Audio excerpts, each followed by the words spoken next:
सवर्ण महिलाओं के संगठन बहुत प्रयास करते थे, कोशिश करते थे, और हम कई बार उनके कार्यक्रमों में गए, रजनी तिलक और मैं।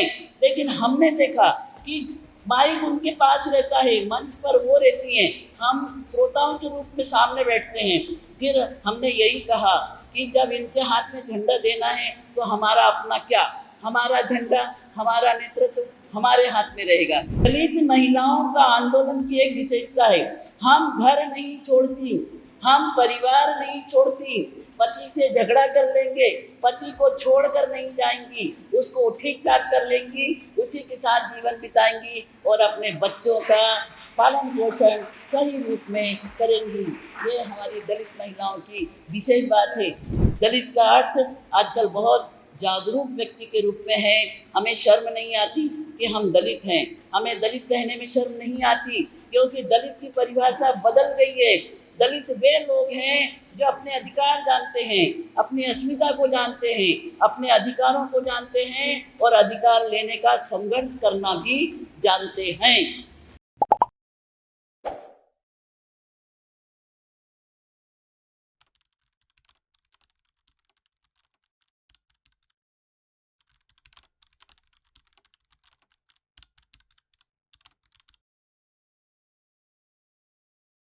और मेरे सामने उपस्थित सभी अम्बेडकरवादी, क्रांतिकारी, चेतना संपन्न जन, युवा वर्ग, आज की विशेष बात मैं ये कहूँगी कि पता नहीं क्यों यहाँ सभी लोग मुझे युवा नज़र आ रहे हैं, चाहे वो 40+ हो, चाहे कितने भी आगे हों, लेकिन जो हमारी भावना है, जो विचार है, जो उत्साह है, उसको देखते हुए मैंने यहाँ यही समझा है कि सभी हम यंग लोग हैं और अपने अभियान के लिए निकले हैं। मेरा विशेष परिचय साहित्य लेखन के रूप में है, लेकिन घर में बैठकर साहित्य लिख देना और अपने मैदान में आकर, अपने क्षेत्र में आकर समाज को समझना, समाज के लिए काम करना, इन दोनों बातों में बहुत अंतर है। तो मैं अपने लिए ये भी कहूँगी कि केवल लेखन सिर्फ बंद कमरे में बैठकर लिखना नहीं है मेरा काम, बल्कि मैं सभी तरह के मूवमेंट से भी जुड़ी हूँ। चाहे सामाजिक समता आंदोलन है, बाबा साहब भीमराव अम्बेडकर के विचारों का सामाजिक परिवर्तन का आंदोलन है, स्त्री मुक्ति आंदोलन, सभी प्रकार के मूवमेंट से जुड़कर मैंने काम भी किया है और उसी आधार पर, उसी विचारधारा के साथ मैंने अपना लेखन किया है। यहाँ उद्घाटन सत्र में जो पहला सत्र हुआ और सबसे पहले अपने संस्था के विषय में बताते हुए भाई प्रिय, वो तो हमारे पुत्र के जैसे हैं, डॉक्टर राहुल सोनपुर पिंपले जी ने जो अपनी व्यथा कथा कही, अपने समाज की बात, अपने घर की, गली मोहल्ले की बात, इतनी वेदनापूर्ण है। और अभी भी हमारे लोग इसी तरह का जीवन जी रहे हैं और इस जीवन को जीते हुए कितने लोग आगे निकल पाते हैं, कितने लोग उच्च शिक्षा प्राप्त कर पाते हैं और कितने लोग अपने समाज के मार्गदर्शक बन पाते हैं। तो ये बहुत ही यानी संघर्ष की बात है, क्योंकि इतना आसान नहीं होता। जहाँ रोटी के लाले हों, जहाँ घर में दिया में तेल ना हो, ये पढ़ाई के लिए प्रकाश ना हो, ये तो हम अपने बाबा साहब भीमराव अम्बेडकर के अत्यंत आभारी हैं कि अगर वो ना होते तो हमारा क्या होता, हम क्या होते। ये बहुत बड़ा प्रश्न है कि बाबा साहब अम्बेडकर के द्वारा दिए गए अधिकारों से, सुविधाओं से ही हम आज की इस स्थिति में पहुंच पाए हैं, चाहे वह पुरुष वर्ग हो, चाहे महिला वर्ग। यहाँ जो मेरा विषय है, स्वतंत्र दलित महिला आंदोलन की आवश्यकता।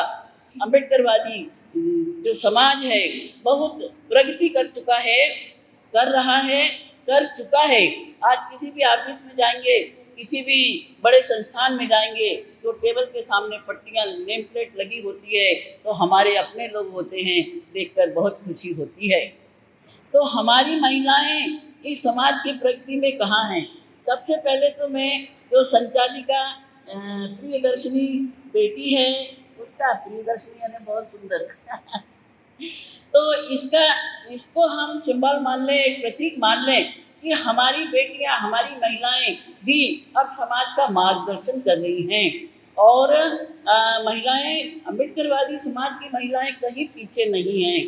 पुरुषों के कंधे से कंधा मिलाकर और भाईचारे के साथ और बुद्धि के साथ, अपने विवेक के साथ वे अपने जीवन के मार्ग पर बहुत तेजी से आगे बढ़ रही हैं। लेकिन सवाल यही है कि इन हमारी जागरूक महिलाओं की कितनी संख्या है, कितने परसेंट हैं ये बुद्धिवादी महिलाएं जो बहुत आगे बढ़ गई हैं, जागरूक हो गई हैं और अपनी उन बहनों को भी जागरूक कर रही हैं जो अभी पीछे हैं।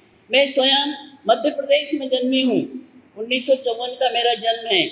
उस समय मध्य प्रदेश में हमारे समाज के लिए, दलित अछूत समाज के लिए अंधेरा ही अंधेरा था। गांधी जी ने अपना आंदोलन चलाया था, हरिजन आंदोलन। उसके तहत तो हम और भी गुमराह थे कि हरिजन बन के हम उनके बंदर बन के रह गए थे, मूक बधिर, जो गूंगे हैं, जो सुन नहीं सकते, सही मत सुनो, सही मत बोलो, सही मत देखो। इस तरह का उनका जो संदेश था, वो कहते ना, सत्य ही देखो और सत्य ही कहो, वह हमारे लिए उलट बात थी, यानी विपरीत बात थी। ऐसे माहौल में जन्मी और बीए की परीक्षा देने के बाद जब मैं नागपुर आना हुआ, और वह कारण था कि विवाह। नागपुर आना यानी मेरे जीवन का एक बहुत बड़ा पटाक्षेप था कि जीवन का एक पर्दा उड़ जाता है और दूसरा दृश्य शुरू हो जाता है। तो वह बीए करने का तो सब डिग्री कागजी थी, लेकिन जब मैंने महाराष्ट्र की भूमि में कदम रखा तो सबसे पहले मेरे पति ने मुझे डांटा था इस बात पर कि बहू है, ससुराल में आई है, तो कम से कम 2 हाथ लंबा घूंघट तो उसका होना ही चाहिए। चाहे राजस्थान हो, चाहे मध्य प्रदेश हो, घूंघट और घूंघट और बहू एक दूसरे के पर्याय हैं। और जब मैं अपना लंबा घूंघट लेकर रेलवे स्टेशन की सीढ़ियों से उतर रही थी, तब पति ने कहा, ये क्या तमाशा है। मैं सोचती रह गई कि एक नवविवाहिता बहू जो अपने ससुराल के घर में कदम भी नहीं रख पाई है और पति की डांट खा रही है, बड़ा दिल को ठेस लगी थी। लेकिन कभी कभी ये ठेस हमें सही मार्गदर्शन करती हैं, और तभी मैंने समझा था कि वो मध्य प्रदेश का माहौल अलग था, अब मैं महाराष्ट्र में हूँ। तो एक महिला के जीवन की कथा मैं अपने ऊपर ही अपने अनुभवों से, अपने विचारों से ही बता रही हूँ कि कैसे शुरुआत होती है। मध्य प्रदेश के ग्रामीण क्षेत्र में जन्मी एक ऐसी लड़की जो गांधीवादी विचारधारा के माहौल में ही पली बड़ी थी, और बाद में जब नागपुर आती है और यहाँ आने के बाद एक नया माहौल देखती है। नागपुर में उस समय समता सैनिक दल का आंदोलन चल रहा था। 1974-75 की बात है, 75।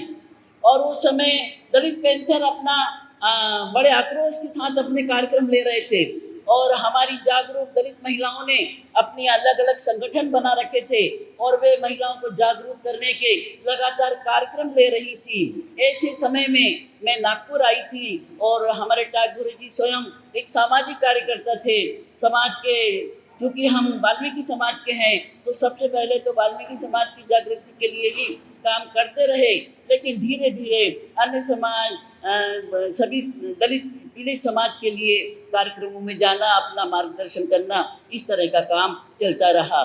तो उनका ये सहयोग मिला कि घर की बहू शादी के 1 महीना होने के पहले ही कार्यक्रमों में जाने लगी।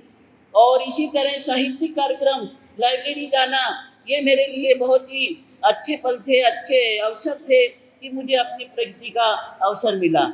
महिला मूवमेंट की बात करना है, सावित्रीबाई फुले को याद किए बगैर नहीं कर सकते। आज हम महिलाएं जो मंच पर हैं, माइक के सामने हैं, तो बाबा साहब भीमराव अंबेडकर की देन है, सावित्रीबाई फुले की हमारी प्रेरणा है। इन सब के द्वारा ही आज हम महिलाएं यहाँ तक पहुँची हैं। इस समाज की जो मानसिकता है वह इतनी गहराई तक है, जो वर्ण भेद और जाति भेद की मानसिकता कि वर्ण, ब्राह्मण, क्षत्रिय, वैश्य और शूद्र, और जिसको हम बहुजन कह रहे हैं, वो शूद्र समाज के वर्ण में आने वाले लोग, और यह जो वर्ण है वर्ण व्यवस्था का ही वर्ण है। लेकिन हम जो लोग हैं वह अछूत वर्ग के लोग रहे हैं, जो वर्ण व्यवस्था के बाहर के लोग हैं। और ऐसे लोग जिनको गांव के बाहर बसाया जाता था, जिनको देखना, चेहरा देखना भी जिनको से अपवित्र माना जाता था, ऐसे वर्ण के लोगों की, स्त्रियों का क्या हाल होता होगा, उनका कितना शोषण, कितना अपमान होता होगा, इसकी कल्पना आज हम 21वीं शताब्दी में कर सकते हैं कि जब केरल में वो जो टैक्स देने वाली बात थी, स्तन पर टैक्स देने वाली बात, तो महिलाओं को ऊपर का वस्त्र पहनने का अधिकार नहीं था।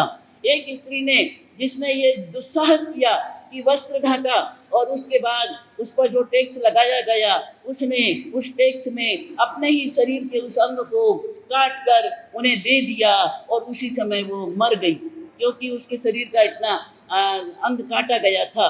तो ये महिला का बहुत बड़ा त्याग था, बलिदान था, और वही उस समय वहाँ के आंदोलन का कारण बना कि जो चनिया चोली आंदोलन के नाम से जो प्रसिद्ध है कि चनिया ने ऊपर की जो ओढ़नी वस्त्र को पहनना महिलाओं का अपना अधिकार है। तो ये महिला आंदोलन के लिए बहुत बड़ी बात है कि दक्षिण में, खासकर केरल में, ये जो आंदोलन चला था, और सामंत वर्ग का कितना दुस्साहस था कि वे चाहे जो दलित महिला, अछूत महिला के साथ बुरा व्यवहार या आपत्तिजनक हरकत कर सकते हैं। जब खेरलानी का हत्याकांड होता है, सुनीता और प्रियंका की हत्या की जाती है, इसलिए कि वो दलित समाज के थे, और इसी तरह जो हाथरस जिले की मनीषा वाल्मीकि की सरेआम रेप करना और हत्या कर देना, और बिना उसके माँ बाप को सौंपे स्वयं ही उसका दाह संस्कार कर देना, ये हमारे दलित समाज में स्त्रियों का इतना बड़ा अपमान और ये है अत्याचार है। ये घटनाएं समाज को जागरूक करती हैं कि अभी भी चेत जाओ, हमारी महिलाएं सुरक्षित नहीं हैं। मणिपुर की घटना, उसको भी अभी वर्तमान में बहुत चर्चा में है कि दलित आदिवासी महिलाओं को नंगा करके घुमाया गया। तो हम महिलाएं, स्त्रियां जो समाज की माँ बहनें हैं, ऐसी महिलाओं का इस तरह सरेआम उनको नंगा करना और उनका अपमान करना, ये पूरे समाज के लिए बहुत ही शर्म की बात है। और कई लोगों ने इस पर अपनी कविताएं लिखी हैं, लेख लिखे हैं, लेकिन कविता और लेख के बदले जो लोग मैदान में आ गए हैं, आंदोलन कर रहे हैं महिलाओं की शक्ति के लिए, ताकत के लिए, तो उनको सम्मान दिलाने के लिए, तो यह बहुत बड़ी बात है। तो स्त्रियों के लिए बाबा साहब भीमराव अंबेडकर की जो देन है, उसके पहले तो सवर्ण समाज के संपन्न घर की महिलाएं जो घर में पर्दे में रहती थी, उनके दुख पर्दे के अंदर ही होते थे, और हम जो गरीब वर्ग के लोग थे, जो मेहनत मजदूरी करते थे, और सरेआम जिसका अपमान और शोषण होता था, ऐसे लोगों को किसने संरक्षण दिया? बाबा साहेब भीमराव अंबेडकर ने। और जो हिंदू कोड बिल बन गया है, उसी ने महिलाओं को इतना सबल बना दिया है कि आज वह हर लड़की जिसके घर में शोषण होता है, घरेलू हिंसा होती है, पति के द्वारा जो शोषित पीड़ित की जाती है, वह अपने अधिकार की लड़ाई कानून के द्वारा खुद लड़ सकती है। मेरी अपनी बेटी की बात मैं कहती हूँ कि पुणे में जिसकी शादी हुई थी, और शादी के तुरंत बाद दहेज मांगने का जो दुस्साहस उन लोगों ने शुरू कर दिया, और दहेज के साथ हमने कहा कि हमने तो किसी बेटी को दहेज नहीं दिया, और हम बिना दहेज की शादी की थी, हम किसी को 5,000 रुपये भी नहीं देंगे। और इसके बाद बेटी के साथ प्रताड़ना शुरू हुई, और बेटी को मायके भेज दिया गया। हमने भी केस कर दिया, 50 लाख का दावा ठोक दिया कि चलो शादी तोड़ना है, दे दो 50 लाख, हम खुशी खुशी तलाक दे देंगे। तो कई चक्कर उनके ऊना से नाखून लगे, लेकिन बेटी की भी उम्र बढ़ रही थी, और ये सब देखते हुए बीच का समझौता करके वह तलाक हुआ। आज मेरी बेटी दूसरी जगह बहुत सुखी है और खुश है, सब बात से अच्छी है। तो यह जो न्याय की ताकत मिली है महिलाओं को, जो अपने शोषण, अपने अत्याचार का जवाब देने की ताकत मिली है, तो वह बाबा साहब भीमराव अंबेडकर के द्वारा ही मिली है, हिंदू कोड बिल के द्वारा ही मिली है। बाबा साहब अंबेडकर को कितना कष्ट उठाना पड़ा था विधि मंत्री रहते हुए, जब उनका हिंदू कोड बिल नेहरू जी के कारण पास नहीं हो रहा था, और उन्हें विधि मंत्री पद से इस्तीफा देना पड़ा था। तो बाबा साहब अंबेडकर ही हमारे मसीहा हैं, महिलाओं के संरक्षक, जिन्होंने महिलाओं को जीना सिखाया है। 1942 में नागपुर में बहुत बड़ी कॉन्फ्रेंस ली गई थी। बाबा साहब अंबेडकर ने कि अपनी महिलाओं को, दलित समाज की महिलाओं को जागरूक करने के लिए कितने आत्मीयता से उन्हें समझाया था कि हमें कैसे रहना चाहिए, अपने बच्चों का पालन किस रूप में करना चाहिए, हमारे बच्चे समाज के जागरूक नागरिक बने। तो यह महिलाओं ने किया। और फिर महिलाओं ने, जब महाड़ का आंदोलन चल रहा था और पानी लेने का बाबा साहब अम्बेडकर को जितना संघर्ष करना पड़ा, उसी के फलस्वरूप मनुस्मृति 1927 में जलाई गई थी। यह दलित समाज के अपमान का ये प्रतिशोध था। इसके साथ ही महिलाओं को जो पूरी तरह से दासी के रूप में, दासता की बेड़ियों में जकड़ने वाली जो स्थिति बनाई गई है मनुस्मृति के द्वारा, उस मनुस्मृति को महिलाओं ने जलाकर मनुस्मृति से स्वतंत्रता प्राप्त की थी और अपने बंधनों से मुक्त होने का एहसास किया था। तो यह ताकत बाबा साहब भीमराव अम्बेडकर ने ही दी थी। तो अभी हम एक बात कर सकते हैं कि शहरों की महिलाएं और ग्रामीण क्षेत्र की महिलाएं दोनों में अभी भी अंतर है, क्योंकि हमारे बहुत संपन्न लोग कहते हैं गांव की ओर चलो, गांव की संस्कृति बचाए रखो, हमारी भारतीय संस्कृति गांव में है। लेकिन बाबा साहब भीमराव अम्बेडकर ने कहा गांव छोड़कर शहर की ओर चलो, क्योंकि गांव जातिवाद के गढ़ हैं, ये जाति को सुरक्षित रखते हैं। इन गढ़ों को छोड़ देंगे, शहरों में हम नए नए काम अपनाएंगे और पूरे तरह समाज से मिलकर अपने सम्मान प्राप्त कर सकते हैं। तो यहाँ हम शहरों में तो आ गए हैं, लेकिन कई बार हमारी महिलाओं को दो प्रकार का संकट झेलना पड़ता है। एक तो सबसे पहले घर में घरेलू हिंसा, दूसरा समाज में सामाजिक हिंसा जो सवर्णों से प्राप्त होती है और घरेलू हिंसा जो अपनों से प्राप्त होती है। मेरा उपन्यास है वह लड़की, और वह लड़की में 7-8 किरदार हैं महिलाएं, किस तरह हर महिला के साथ किस तरह के व्यवहार होता है, चाहे वह सास हो, ननद हो, पति हो। तो ये जो व्यवहार है वह जाता ही नहीं है। पता नहीं क्यों बहू को, पत्नी को अपने पैरों की दासी, अपने पैरों की जूती मान लिया जाता है, चाहे जब कुचलते रहना, कभी आगे बढ़ने नहीं देना। ये पुरुष मानसिकता। हम तो यह भी कहते हैं कि दलित पुरुष जो अपने अधिकारों की बात करते हैं, अपने समानता के अधिकार मांगते हैं, ऐसे दलित पुरुष भी कई बार अनजाने में अपने घर की महिलाओं के साथ अन्याय करते हैं। मैंने अपनी आत्मकथा में लिखा है कि जब अपने ही पुरुषों के द्वारा अपना शोषण या आगे बढ़ने से अवरोध पैदा करने की बात होती है, तो वो सच्चाई है, समाज के सामने आना चाहिए। और मैंने लिखा क्योंकि मैं घर की प्रताड़ना से उसका जवाब नहीं दे पाती थी। यह बात समाज के सामने आना चाहिए कि कोई पुरुष जो समाज सेवी है वह अपनी पत्नी को आगे बढ़ने से रोकता है, तो यह गलत है। और गलत बात का जवाब देना हर महिला का फर्ज है, जिम्मेदारी है। तो यहाँ ग्रामीण महिलाएं, शहर की महिलाएं, उसी तरह हम देखेंगे उत्तर भारत की महिलाएं, दक्षिण भारत की महिलाएं। तो उत्तर भारत में शिक्षा की कमी है, संगठन की कमी है। दक्षिण भारत में बहुत ज़्यादा शिक्षा है, महिलाएं स्वावलंबी हैं। लेकिन मानसिकता ये है कि दक्षिण भारत में जो दहेज दिया जाता है, बेटी उसी के कारण भारी हो जाती है। एक बेटी पैदा हो गई, लोग दूसरे संतान की कल्पना भी नहीं कर सकते कि अगर दूसरी बेटी हो गई तो हम उसको दहेज में कैसे देंगे। और बेटियों का दहेज 100 तोला 200 तोला सोना इस तरह दिया जाता है गरीब और दलित परिवारों में भी। मैं केरल में गई, वहाँ मैंने बड़े बड़े पोस्टर में बहुत सारे गहने लादे हुए महिलाओं के पोस्टर देखे।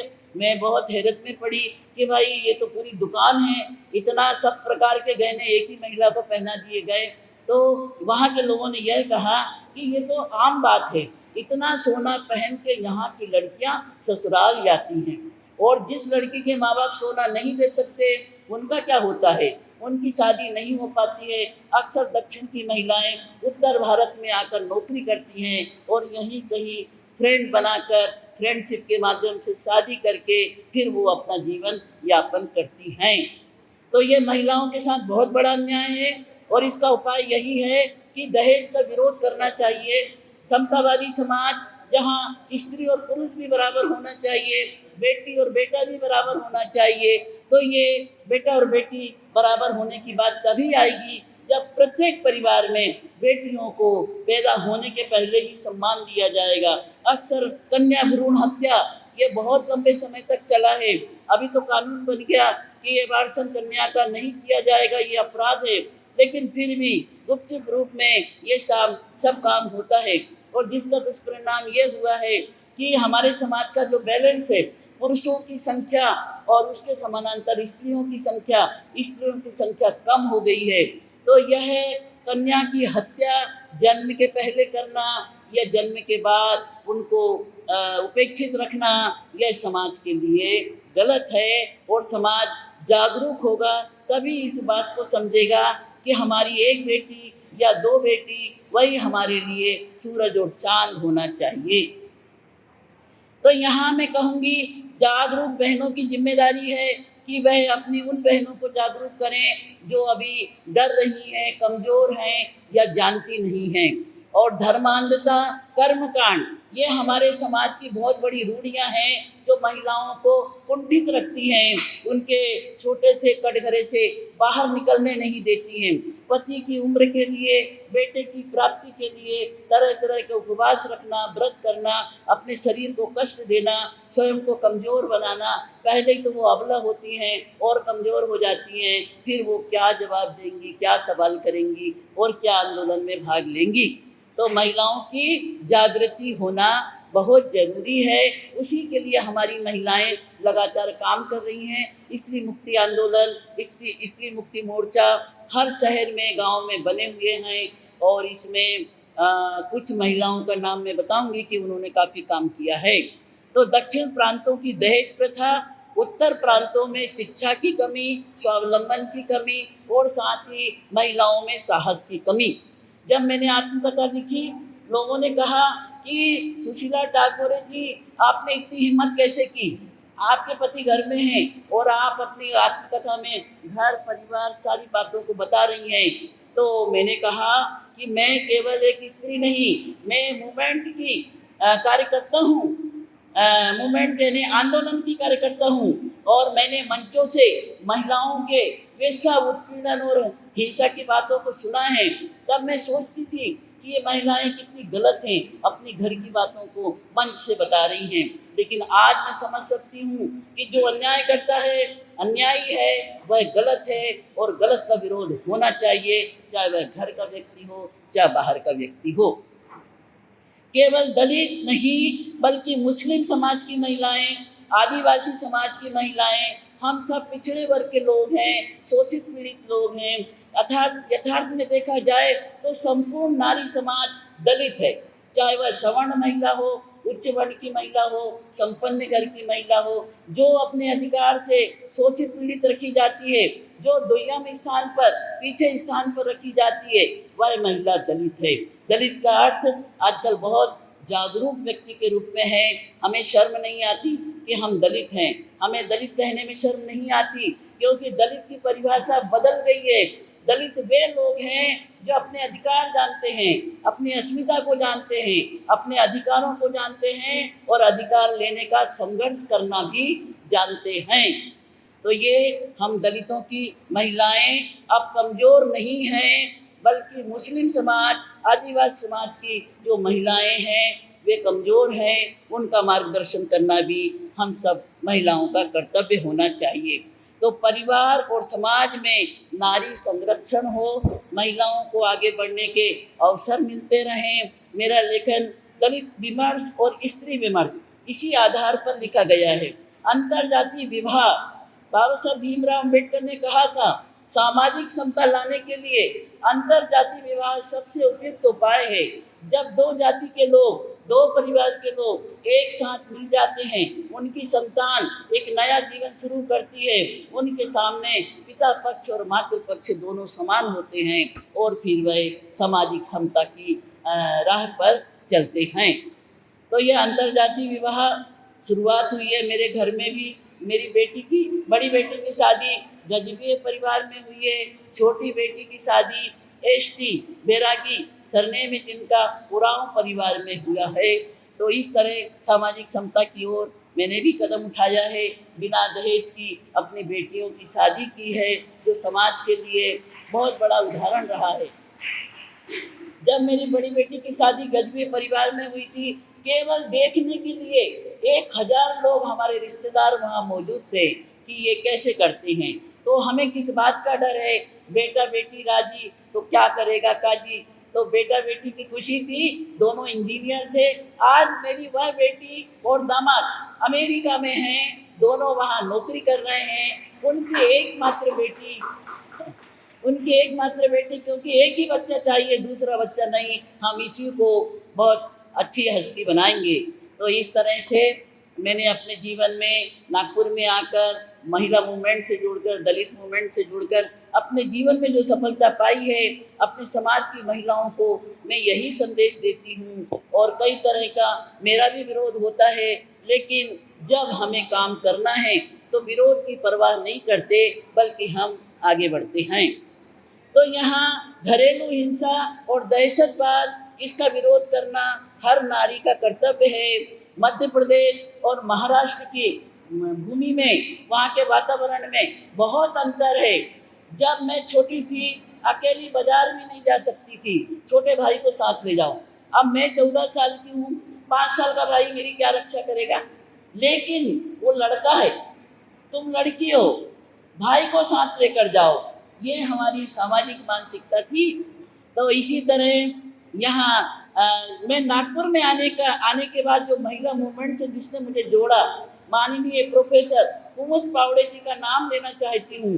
पूरे महाराष्ट्र में और बाद में पूरे देश में कई जगह उनके साथ मैंने यात्राएं की है महिला मूवमेंट की। और जहाँ जहाँ कार्यक्रम हुए हैं, मैंने महिलाओं को मार्गदर्शन किया है और अपनी बातों विचारधाराओं को महिलाओं तक पहुँचाया है। कुमुद पावड़े मैडम का नाम है। ज्योति लांजेवार जो बीएसपी से भी जुड़ी थी और बाद में राष्ट्रीय डीएसपी से भी जुड़ी थी, और उन्होंने सामाजिक समता के अनेक कार्यक्रम लिए थे और मैं भी उनके साथ कई कार्यक्रमों में साथ रही। हमारी बिमल थोरात मैडम, उन्होंने भी लेखन के माध्यम से और सामाजिक कार्यों के माध्यम से बहुत सारे महिलाओं की एकता जागृति के कार्यक्रम लिए हैं। इसी तरह रजनी तिलक, जो दिल्ली की एक महिला, सामान्य परिवार में जन्मी, उसकी आत्मकथा का नाम है अपनी जमी अपना आसमां। यह महिला 1993 में 94 में नागपुर आई थी, तब से हमारी मुलाकात हुई। 1994 में उन्होंने दिल्ली में बहुत बड़ा महिला आंदोलन का कार्यक्रम लिया था और इस कार्यक्रम में मैंने पहली बार देखा कि दिल्ली ही नहीं, बिहार क्षेत्र और उत्तर प्रदेश, अलग अलग प्रांतों की, गांव की हजारों की संख्या में महिलाएं वहाँ हाजिर थी और उनको मार्गदर्शन देने के लिए रूथ मनोरमा, जो दक्षिण का एक बहुत प्रसिद्ध नाम है, और वह महिला जो बहुत दबंगता के साथ महिलाओं को मार्गदर्शन करती है और महिलाओं को जागरूक करती है। उनकी संस्था के नाम नाओ है, इंटरनेशनल संस्था, कई देशों के सदस्य उसमें हाजिर हैं। तो यह बहुत सारी बातें हैं, बस संक्षेप में अपनी बातें कहूँगी कि हमें सावित्रीबाई फुले के पद चिन्हों पर चलना है। दलित महिलाओं का आंदोलन की एक विशेषता है, हम घर नहीं छोड़ती, हम परिवार नहीं छोड़ती, पति से झगड़ा कर लेंगे, पति को छोड़कर नहीं जाएंगी, उसको ठीक ठाक कर लेंगी, उसी के साथ जीवन बिताएंगी और अपने बच्चों का पालन पोषण सही रूप में करेंगी। ये हमारी दलित महिलाओं की विशेष बात है। दलित महिला आंदोलन, बस एक 2 बात विशेष रूप से कहना चाहूँगी कि मैंने दिल्ली में देखा कि दलित महिलाओं को अपने साथ जोड़ने के लिए सामान्य महिलाओं के संगठन बहुत प्रयास करते थे, कोशिश करते थे, और हम कई बार उनके कार्यक्रमों में गए, रजनी तिलक और मैं, लेकिन हमने देखा कि माइक उनके पास रहता है, मंच पर वो रहती हैं, हम श्रोताओं के रूप में सामने बैठते हैं। फिर हमने यही कहा कि जब इनके हाथ में झंडा देना है तो हमारा अपना क्या, हमारा झंडा, हमारा नेतृत्व हमारे हाथ में रहेगा। जैसा कि आज का विषय है कि महिलाओं का स्वतंत्र, ये जो स्वतंत्र दलित महिला आंदोलन की आवश्यकता, उसका यही है कि किसी की छाया में नहीं चलना है, किसी के सहयोग में, किसी की बैसाखी से नहीं चलना है, बल्कि अपने दम से आगे बढ़ना है और संपूर्ण महिला समाज को जागरूक करना है। और एक बात कि कई बार हमारे तो दलित भाई जो मूवमेंट से जुड़े हैं सब जागरूक है, स्त्री पुरुष समतावादी हैं, लेकिन कई पुरुष ऐसे भी हैं महिलाओं को कहते हैं तू घर में बैठ, मैं तेरा आंदोलन मैं चलाता हूँ। तो ऐसे अपाहिज रूप में महिला आंदोलन नहीं चल सकता। हमारी बात हम ही कह सकते हैं, हमारी पीड़ा का बयान हम ही कर सकते हैं, और ये तभी संभव है कि महिलाएं घर से निकलेंगी, अपनी बात मंच पर आकर माइक के सामने स्वयं कहेंगी और अपनी व्यथा कथा की बात वो तभी अपने आंदोलन में सक्सेस हो सकती हैं। बस आखिरी बात कह रही हूँ कि ये जो नारीवादी आंदोलन है, नारीवादी आंदोलन नारी का अलग से आंदोलन नहीं है। नारी को अपने अधिकार और समता का अधिकार यह चाहिए समाज में रहकर। और दलित स्त्रीवाद, इसका मैंने अभी बताया कि अम्बेडकरवादी विचारधारा से आगे बढ़ने वाली महिलाओं को आंदोलन है। और इसी तरह दलित महिलाओं के स्वतंत्र आंदोलन की आवश्यकता है, जिसका नेतृत्व वे स्वयं करें। दलित महिला, सवर्ण और बहुजन महिला से, हाँ यह बात विशेष बात मैंने देखा है, क्योंकि हम दलित महिलाएं धर्म कांड आडंबर इसके जितने विरोधी हैं, सवर्ण महिला उतनी ही कूपमंडूक है। तो मैं कहती हूँ दलित लेखन में दलित महिला जितनी जागरूक है, दलित समाज में दलित महिला जितनी जागरूक है, सवर्ण समाज की महिला नहीं है। हम उनको मार्गदर्शन करेंगे, वो हमारा क्या मार्गदर्शन करेंगी। तो आज दलित महिलाएं बाबा साहब भीमराव अम्बेडकर की विचारधारा को लेकर बहुत आगे बढ़ गई हैं, बहुत समझदार हो गई हैं। और जाति तोड़ो समाज जोड़ो, नागपुर से ही ये बात हो कि हमारी जातियाँ, उपजातियाँ जो अदर कास्ट है, मांग, बसोर, खटीक, वाल्मीकि या और अन्य जातियाँ, क्यों ना हम सब मिलकर एक सामाजिक रिश्ते में बन जाएं और सभी मिलकर एक बड़ी शक्ति बने। केवल स्त्रियां ही नहीं, पुरुषों ने भी महिला आंदोलन में अपना सहयोग देना चाहिए। स्त्रियों का स्वतंत्र आंदोलन हो, स्त्रियों का नेतृत्व हो, पूरे समाज का सहयोग प्राप्त हो, तभी दलित महिला आंदोलन सफलता से आगे बढ़ सकेगा। वो जो आरक्षण की बात है ना, कि जो समाज कई सदियों से शोषित पीड़ित रहा है, उसको सहयोग की जरूरत है। हम महिलाएं भी, पता नहीं चलता, घर की देवी बर्तन मांजते जीवन निकाल देती है, पूरा जीवन सेवा में निकाल देती है, ना कुछ पढ़ पाती है, ना अपने अधिकार की बात समझ पाती है। ऐसी महिलाओं को जागरूक बनाना पूरे समाज का काम है। महिलाओं को उनका अधिकार देना और साथ ही महिलाओं को बराबर से साथ लेके चलना। धन्यवाद। जय हिंद, जय भारत।